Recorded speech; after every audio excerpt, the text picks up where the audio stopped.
में बच्चों को क्या डिस्कशन किए थे कि how to prepare trading and profit and loss account. या उस डेटा में कोई ऐसा आइटम हम पाए थे कि जो कि आप लोगों को नहीं समझ में आया हो? बोलिए। Sales tax is deducted from, क्या देखो सेल्स टैक्स कलेक्टेड है, ठीक है, या सिंपल आपको सेल्स टैक्स लिखा हुआ है, तो sales tax is deducted from the क्या, टोटल सेल्स। और टोटल सेल्स कहां पर रिकॉर्ड करते हैं हम लोग, right hand side of the क्या, ट्रेडिंग अकाउंट। तो पहले आप क्या करोगे, जैसे सेल्स रिटर्न लिखते थे ना, ध्यान दो, पहले हम लोग सेल्स रिटर्न लिखे थे, याद है? देखो ऐसे करके trading profit and loss account में क्रेडिट साइड में या देखना ऐसे करके लिखते थे क्रेडिट साइड में बाय सेल्स। तो इनर का मान लो 1 लाख रुपया है, तो इसमें से क्या करते थे, लेस ऐसे करके लेस सेल्स टैक्स। मान लो 5000 रुपया है, तो ऐसे माइनस करके क्या करते थे, इसी तरह से काम करना था। ठीक है, हाँ हाँ, उसी को, दोनों को, सेल्स टैक्स हो, ध्यान सुनना, सेल्स टैक्स हो या सेल्स रिटर्न हो या रिटर्न इनवर्ड हो, तीनों को हम लोग क्या करेंगे, सेल्स में से डिडक्ट कर देना है। Return inward is also known as sales return. मतलब ये हुआ कि कोई भी सामान, अगर मान लो हम बिजनेस है, ठीक है, आप कस्टमर है, अब आपको 5 लाख रुपया का सामान क्या किए, बेच दिए। अब सवाल ये है कि आप जिस तरह का सामान चाह रहे थे, गुड्स चाह रहे थे, हम उस तरह का सामान आपको नहीं दे पाए, तो आप क्या करोगे, उसको ठीक है रिटर्न करोगे ना। या तो हो सकता है वो डिफेक्टिव गुड्स हो, या हो सकता है कि आप जो गुड्स जैसे मांगे आप हमसे क्या, सनसिल्क शैम्पू, और हम आपको दे दें क्या, हेड एंड शोल्डर। तो आपके बात समझो, पर जो रिक्वायरमेंट था, जो आपका डिमांड था, हम उस हिसाब से आपको सामान नहीं दे पाए, तो आप क्या करोगे, उसको रिटर्न करोगे ना। तो इट इज डिडक्टेड फ्रॉम क्या, टोटल सेल्स। और total sales is also known as क्या, cash sales plus credit sales. Audit fee is debited to the profit and loss account, ठीक है। और आइटम के बारे में और पूछो क्या, ऑडिट फीस, ऑडिट फी देखो एक प्रकार का, ये जैसे कि आप जानते हो ना, कोई भी बिजनेस में जो ऑडिट का मतलब हुआ कि जो सीए चार्टर्ड अकाउंटेंट होते हैं, अकाउंट का टीम कौन है, सीए चार्टर्ड अकाउंटेंट है, तो वो किसी भी ऑर्गेनाइजेशन का टाइम टू टाइम जाकर के क्या करते हैं, बड़े बड़े जो जिसका टर्नओवर 50 लाख से अबव है, ठीक है, तो उसके जाकर के वो इंस्पेक्शन मतलब ऑडिटिंग का काम करते हैं। और ऑडिटिंग में valuation and verification of assets and liabilities, ठीक है। तो वो ऐसे तो नहीं आएगा ना, उसका तो सर्टेन फी होगा ना। तो वो जो बिजनेस उसको क्या किया, फी पेमेंट किया, वही ऑडिट फी क्या होता है, बिजनेस के लिए इनडायरेक्ट एक्सपेंसेस होता है, और इसको प्रॉफिट एंड लॉस अकाउंट के डेबिट करते हैं, ठीक है। नहीं कहते कि watching is the backbone of auditing. Question आप लोग का यूनिवर्सिटी में मुझे आज भी याद है, वो क्वेश्चन पूछा था कि वॉचिंग जो होता है वो क्या है, बैकबोन ऑफ ऑडिटिंग। और वॉचिंग क्या है, वॉचिंग मतलब क्या, जांच पड़ताल करना, कैश फ्लो को देखना, एसेट्स के वैल्यूएशन को देखना, वो तरह का इसमें क्वेश्चन आ जाएगा, ठीक है। अगर सेल्स रिटर्न और सेल्स टैक्स दोनों, सेल्स टैक्स और नहीं, सुनो, सेल्स दोनों को माइनस कर देंगे ना, लेकिन हमको जहां तक याद है कि इसमें दोनों में से कोई एक ही रहेगा आपको क्वेश्चन में। तो सेल्स टैक्स कलेक्टेड है, सिर्फ सेल्स टैक्स है, तो उसको लेस कर दो, सेल्स में से दोनों लेस कर दो, दोनों लेस कर दीजिए उसको। लिखिए, हेडिंग लिखेंगे सही बच्चे, बैलेंस शीट, हेडिंग लिखेंगे सही बच्चे, balance sheet.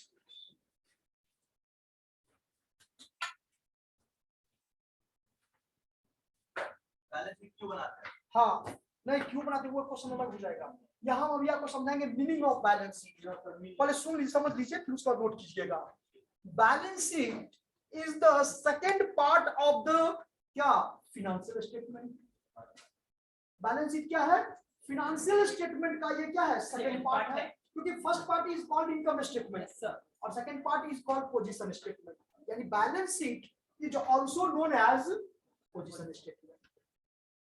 It is divided into two sides, left hand side and क्या राइट हैंड साइड।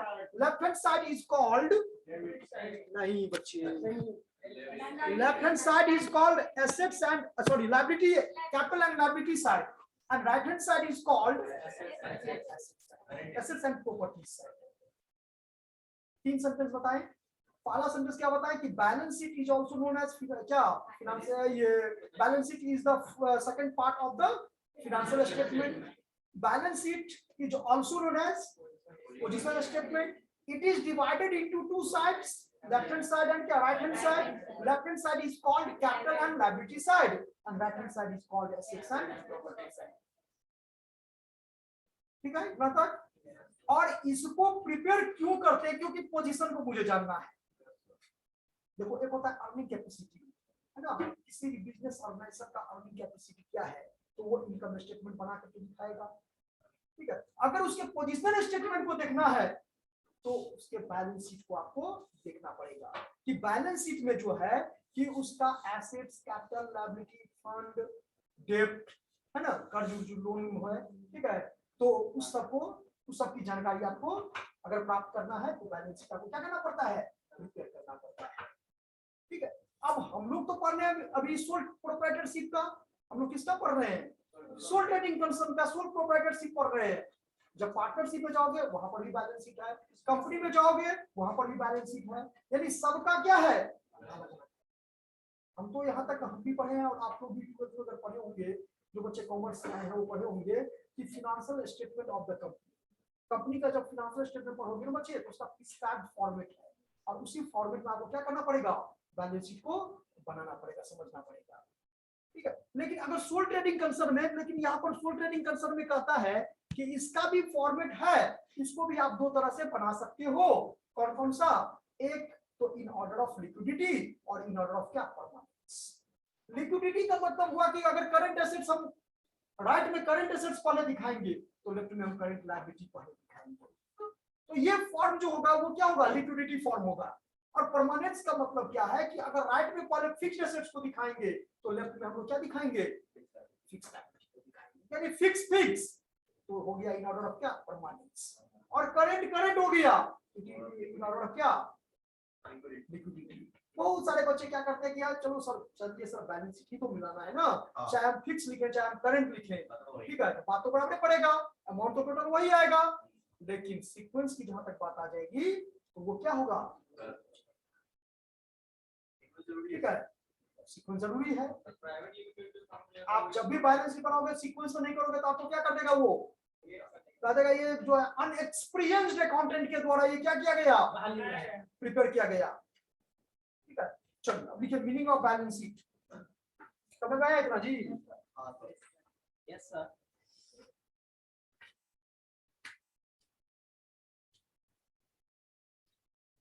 तो फॉर्मेट में ही हम आपको ये बता देते हैं। Balance sheet is a financial statement. Balance sheet is a financial statement of a business concern.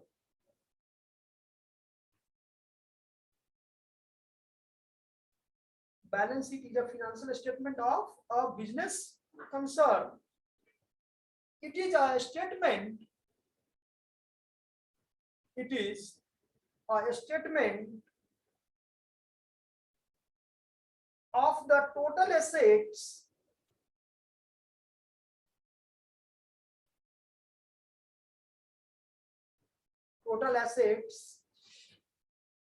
and liabilities of an organization. Liabilities of an organization at a particular date.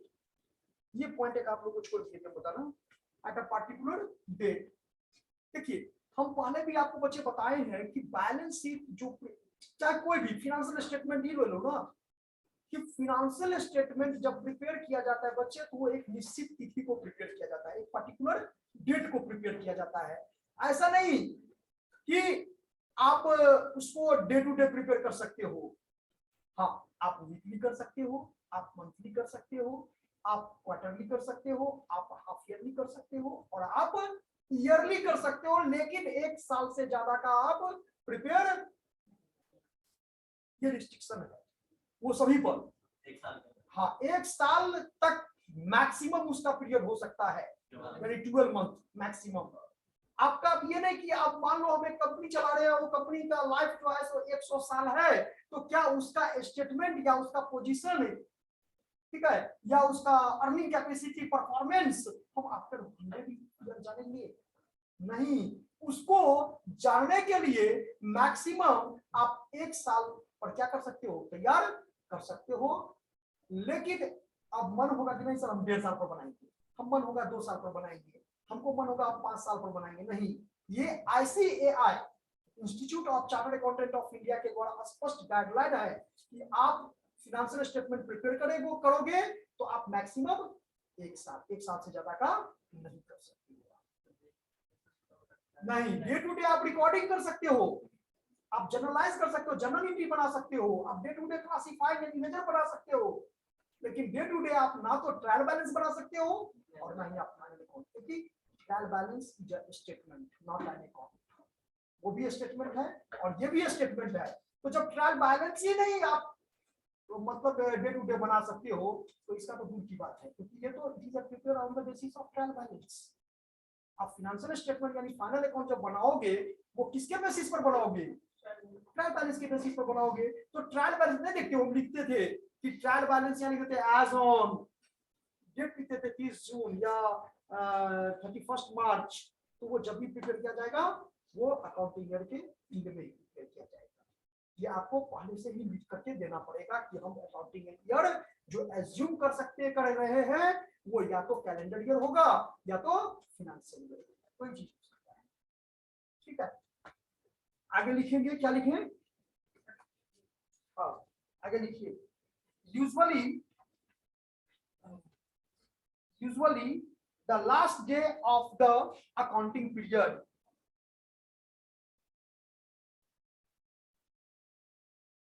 last day of the accounting period,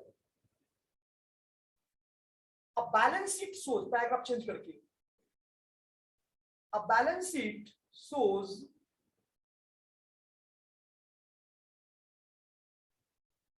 the assets and liabilities, a balance sheet shows the assets and liabilities group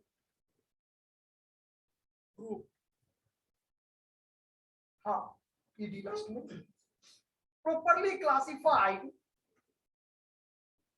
group, comma करके, properly classified and arranged, properly classified and arranged in a specific manner.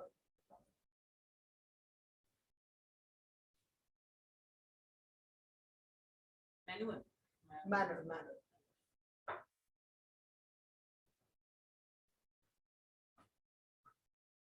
It is prepared.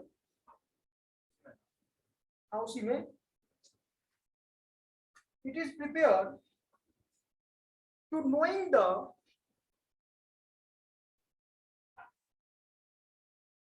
it is prepared to knowing the what is the और पीछे लिखो तो it is prepared with a view to, it is prepared with a view to knowing the exact financial position of the business, exact financial position of the business on a given date, on a given date.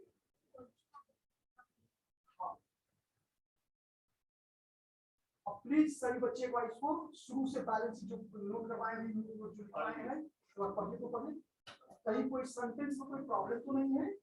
पढ़िए, बताइए मुझे। मणिमन पढ़िए।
अभी जो notes लिखवाए balance sheet के बारे में, क्या वो समझ में आ गया?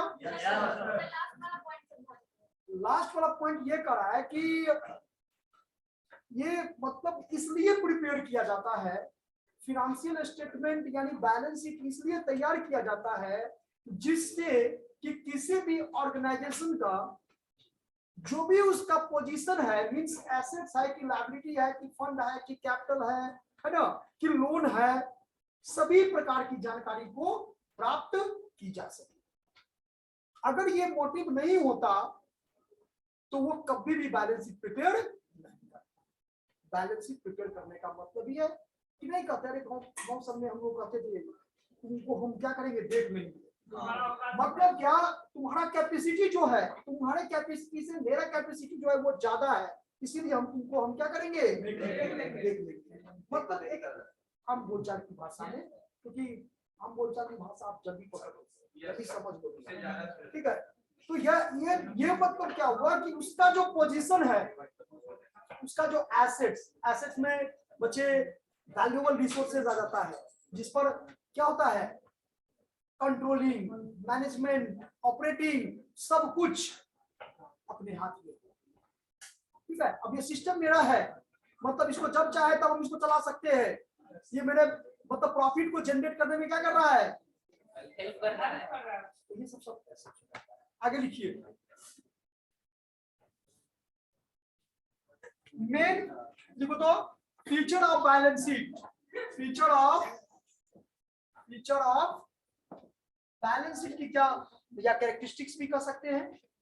फीचर ऑफ बैलेंस शीट, सबसे फर्स्ट लिखो, सबसे first feature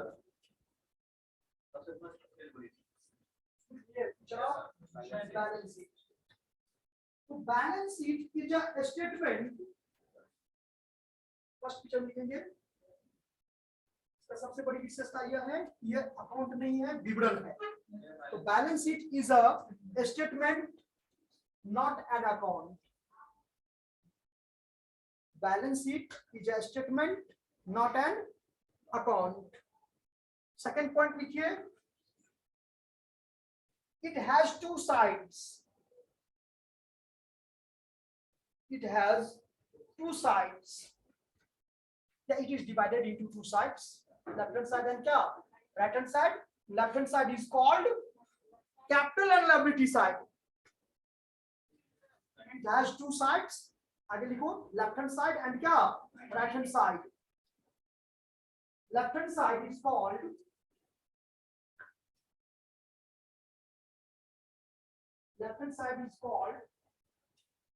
capital and liability side. Left hand side is called capital and liability side, and right hand side is called assets and property side.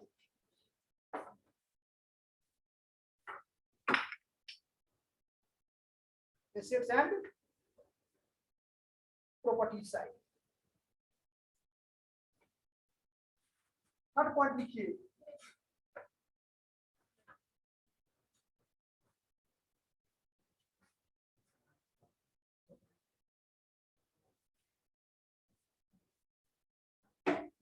it is prepared on a particular date, it is prepared on a particular date, it is prepared on a particular date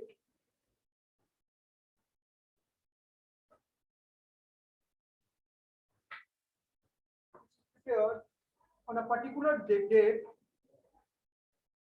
usually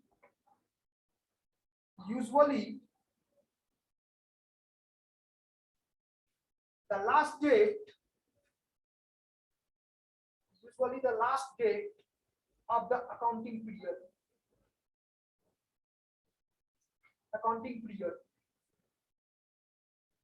It is prepared on a particular date, usually last date of the accounting. ये पहले भी लिखा है, इसका definition में भी meaning में हम बताए थे कि बैलेंस शीट जब कभी भी प्रिपेयर किया जाता है वो अकाउंटिंग ईयर के लास्ट में ही प्रिपेयर किया जाता है। ठीक है। और वो लास्ट डेट होता है कब होता है, फर्स्ट पार्टी कैलेंडर ईयर होगा तो 31 दिसंबर हो जाएगा, और फाइनेंशियल ईयर हो जाएगा तो 31। कितना पॉइंट, 3 हुआ ना, चौथा 1 2 पॉइंट और लिखो, 4 पॉइंट लिखो। The total of assets, the total of asset side, the total of asset side must tally with the ये तो बोला हुआ, tally with the total of liability side। और हम लोग ये भी समझे हैं बच्चे, पहले पढ़े हैं अकाउंटिंग इक्वेशन पढ़े होंगे कि एसेट्स इक्वल टू, ध्यान दो, assets equal to liability plus, पढ़े हैं ना। तो ये दोनों, ये देखो ये क्या होता है, एसेट्स कहां दिखाते हैं, सॉरी राइट हैंड साइड, और ये क्या हो जाएगा, तो ये दोनों साइड क्या होनी चाहिए, इक्वल होनी चाहिए। अगर इक्वल नहीं है, अनइक्वल है, तो इसका मतलब कहीं ना कहीं हम क्या किए,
it record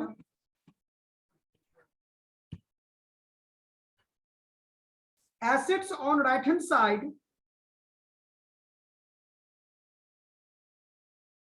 यही जो अभी समझा रहे थे बोर्ड पर, it record assets on right hand side and liability and capital, and liability and capital, and liability and capital on the left hand side.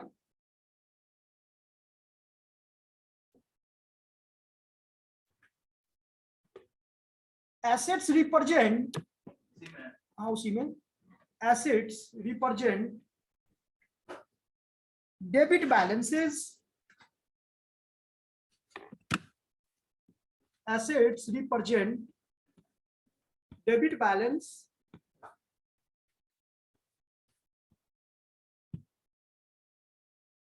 or in the ledger, debit balance in the ledger, while liability,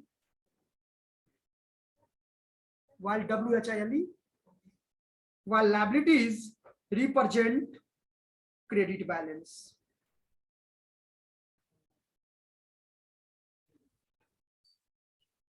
Liability represent credit balance.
preparation of balance sheet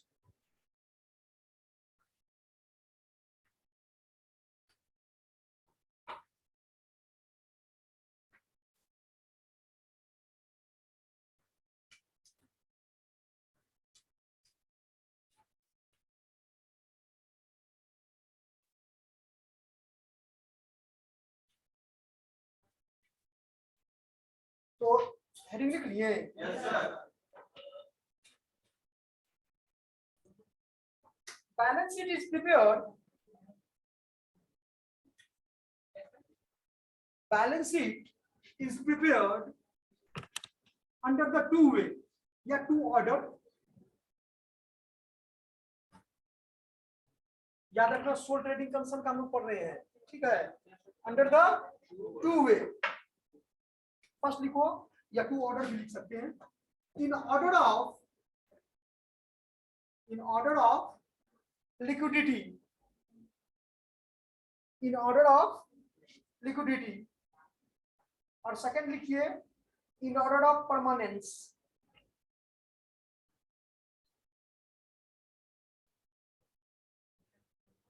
permanence, permanence, PERMANENCE।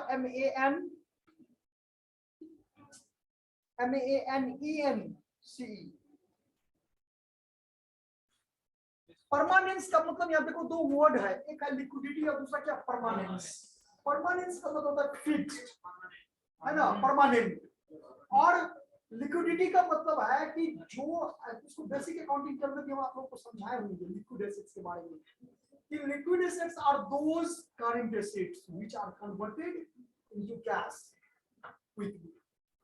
ये एक साल का मान लो accounting year एक साल का है, तो ये एक साल का इंतजार नहीं करता है, ये इमीडिएटली एट अ टाइम, जिसको मतलब जल्द से जल्द आप कैश में क्या करोगे, तो उसको सबसे पहले लिखेंगे। अब चूंकि एसेट्स है तो एसेट से मतलब सबसे ऐसा कौन सा मतलब एसेट्स है जिसको सबसे पहले कन्वर्ट, जैसे मान लो हाथ में पैसा है, कैश इन हैंड, इसको क्या कन्वर्ट करेंगे, तो ऑलरेडी कैश है, ठीक है।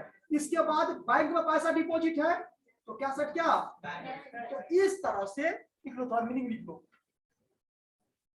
Under this system in order of liquidity पर लिखा है ना, आप उसको हेडिंग करके लिखो ना, in order of liquidity. Under this system का नहीं, under this system the assets are shown, under this system the assets are shown on the basis of their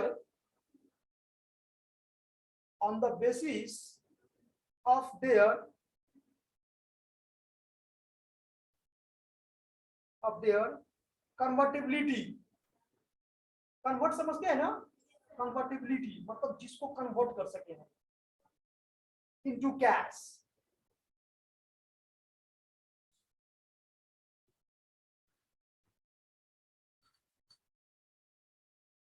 ये मीनिंग समझ में आया कि जिस किसी भी एसेट्स को आप सबसे पहले या कम से कम समय में, जैसे कि अब उसको सीक्वेंस देखना पड़ेगा मुझे, अब लैंड एंड बिल्डिंग है वो तो फिक्स्ड एसेट्स है, वो तो बिजनेस में जनरली यूज करने के पर्पस से परचेज किया जाता है, उसको तो कैश में कन्वर्ट करेंगे नहीं, तो इसका मतलब उसको सबसे लास्ट में लिखना है। लेकिन जो सबसे पहले ऐसे में दो एग्जांपल आपके पास में दिए हैं, एक तो कैश इन हैंड और दूसरा क्या कैश एट बैंक, इसको आपको समझना पड़ेगा बच्चे, ये कन्वर्टिबिलिटी इनटू कैश है, मतलब इसको सबसे पहले हम क्या करेंगे, जैसे बैंक में पैसा है, डिपॉजिट है तो कैश एट बैंक हो गया, हाथ में पैसा है तो कैश इन हैंड हो गया, ठीक है। जब तो बड़े बड़े अधिकारी सब जो अथॉरिटी सब आता है तो वो सब क्या करते हैं, इन्वेस्टिगेशन करता है, आता है वो सब क्या करता है, इन्वेस्टिगेशन क्या करता है, कोई भी इन्वेस्टिगेशन के लिए इनकम टैक्स का छापा पड़ता है, क्या करता है बात, क्या देखता है, वो बोल रहे होगा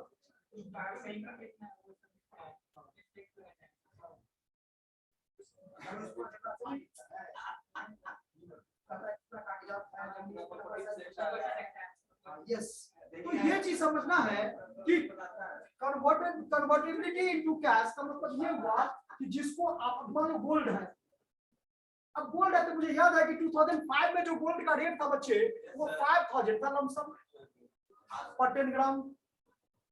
अभी आप देखो 2005 की बात है, अभी 2000 कितना है 22 है, अभी लगभग आपको 50,000 है,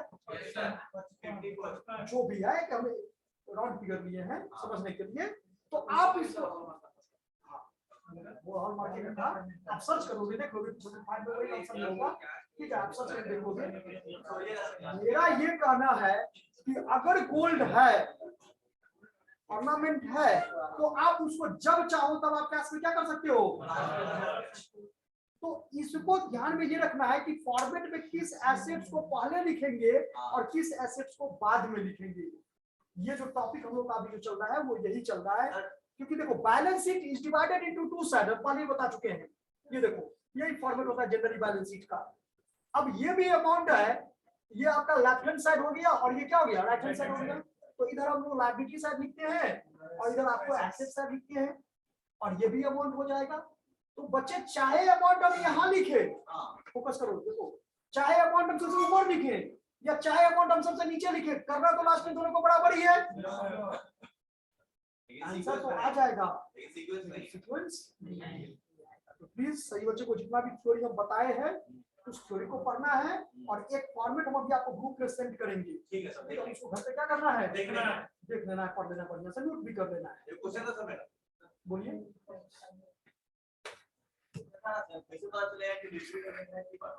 वही तो जिसको क्या सबसे पहले आप क्या करोगे, कन्वर्ट कर लोगे। हाँ जैसे क्या सीन है, वही तो एग्जांपल फॉर्मेट, जैसे आपको फॉर्मेट हम देंगे ना, आप समझ लेना कि इस फॉर्मेट में ये क्या है, समझ लेना, मैं उसको हम लोग फिर एक्सप्लेन करेंगे नेक्स्ट क्लास में। हाँ निश्चित। ओके बच्चे, thank you all of you.